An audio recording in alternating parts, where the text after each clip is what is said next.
बच्चों, व्यास academy online classes में आप सभी का स्वागत है। आज हम कक्षा 12 अनिवार्य हिंदी के तहत आज जो हम पढ़ने वाले हैं वो है ज्ञापन।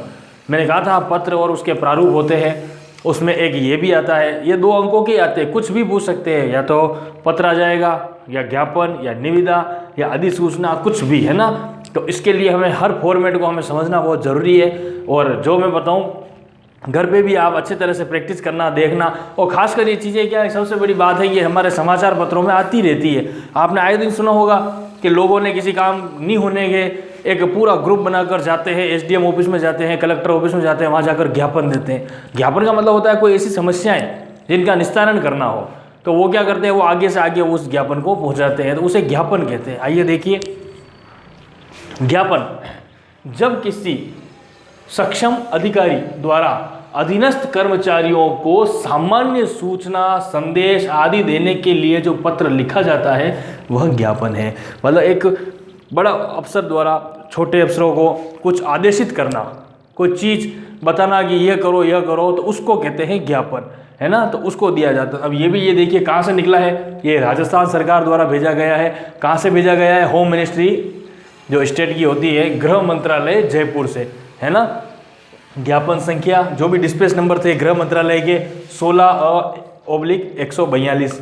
फिर इसकी दिनांक आ गई। ये पूरा फॉर्मेट है, इस फॉर्मेट के अंतर्गत ही सारा काम करना। कैसे लिखा जाता है, बीच में ये हेडिंग आती है, साइड में ये दोनों आते हैं। फिर ज्ञापन का जो सब्जेक्ट है उसको लिखा जाएगा कि जन समस्याओं के निस्तारण हेतु, जनताओं में कोई समस्या फैली हुई है उसका निस्तारण करना है, क्योंकि इनके पास भी कहीं आगे से ऑर्डर आए होंगे उस चीज़ के, इसलिए इसको लिखा जाता है। तो देखिए विषय है जन समस्याओं के निस्तारण हेतु समस्त विभागाध्यक्षों को सूचित किया जाता है कि राजस्थान में अकाल की विभीषिका से त्रस्त जनता की विविध समस्याओं का त्वरित निस्तारण आवश्यक है, अतः प्रशासन अपनी भूमिका का निर्वहन करे।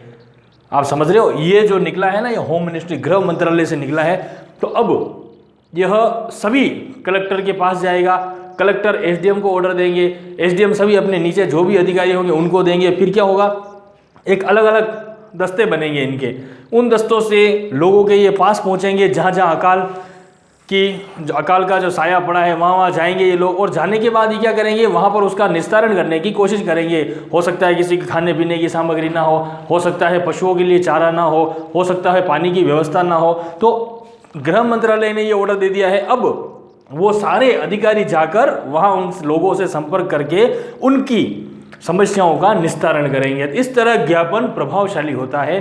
तो लोगों द्वारा भी दिया जाता है, वह भी निस्तारित किया जाता है, और अधिकारियों द्वारा जो दिया जाता है वह भी निस्तारित किया जाता है। तो आप अच्छे से समझ गए होंगे कि हमारे सक्षम अधिकारी द्वारा उनके जो अधीन हैं कर्मचारी, उनको यह आदेश दिया गया कि वहां जाकर ऐसा ऐसा काम आप करो जिससे लोगों की समस्याओं का निस्तारण हो सके।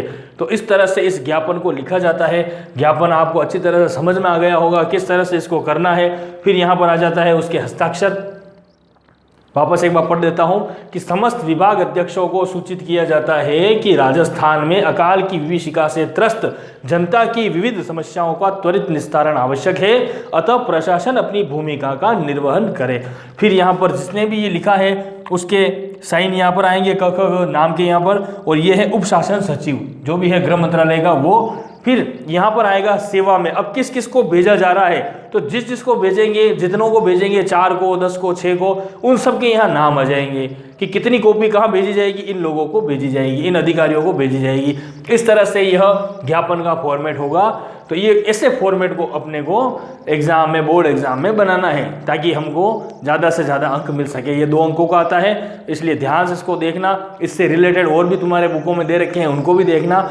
अब मिलते हैं हम नेक्स्ट वीडियो में जो अधिसूचना होगी। धन्यवाद।